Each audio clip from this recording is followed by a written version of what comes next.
Good day, Father Matt Williams here in my parked car. I'm reading from Luke's Gospel, chapter 9, and I'm reading verse 62, and it goes like this. Jesus said, "No one who sets a hand to the plow and looks to what was left behind is fit for the kingdom of God." I'll say it again, ready?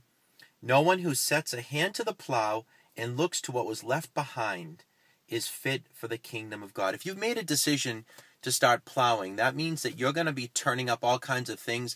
That means that you're willing to dispose of all the stuff that is currently on your field that you're going to take care of, that you're going to turn over.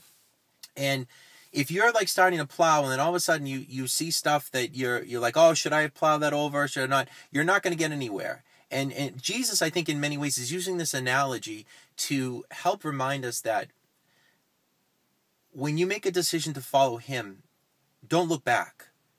When you make a decision to follow him, don't second guess it. When he calls you to do something, don't start second guessing yourself. Did I make the right decision or not? Should I have plowed over this thing or should I not? You need to step. When you put your hand to the plow, you go. I think it's a trust issue that Jesus is addressing here. He wants us to have confident faith in him. Just think about it in our daily lives. When the Lord asks us to do something and then all of a sudden we find ourselves questioning it, or we find ourselves thinking that, you know what, maybe there's something better for me to do than what God's asking me to do right now.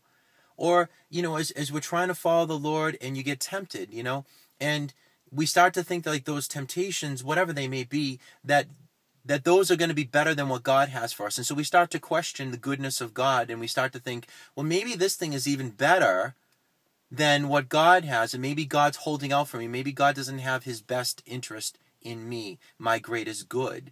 And so we start to turn back instead of keeping our eyes fixed on the Lord. So I think the remedy here for us today is to ask the Lord for greater trust, and that when we set out to do something, to not look back, to not question the goodness of God, to not question, that the Lord's holding out for us. I mean, isn't that what Adam and Eve did? They questioned, ultimately, did God have their best interest? That there was knowledge that he was holding out from them. That when we set forward to do something for the Lord, that we have to keep our eyes fixed on Christ, because Christ isn't behind us. Christ is in front of us. He's our shepherd. He's leading us.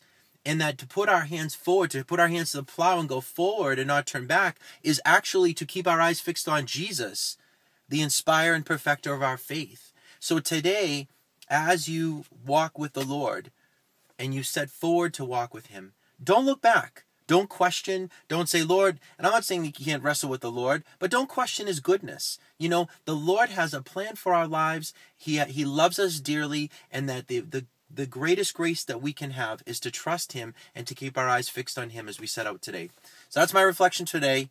As you put forward for whatever the Lord's calling you to do today, don't let fear get in the way. Don't let that lack of trust get in the way, but cling to Jesus and follow him with all of your heart. God bless you.